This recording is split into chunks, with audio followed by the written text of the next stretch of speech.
Bu dünya hamıya beşidir, bu dünya hamıya anadır.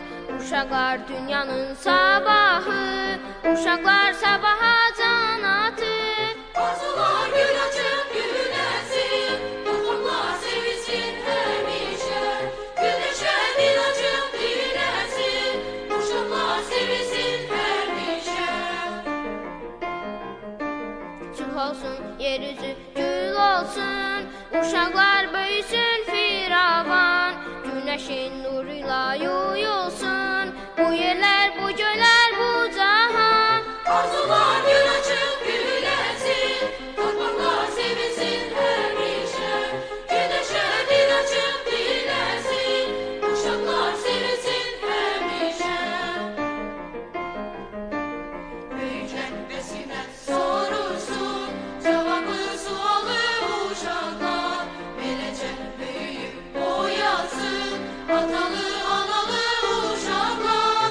Arzular gül açıp güllensin, torpaqlar sevinsin həmişə. Güneşə dil açıp dillensin, uşaqlar sevinsin həmişə.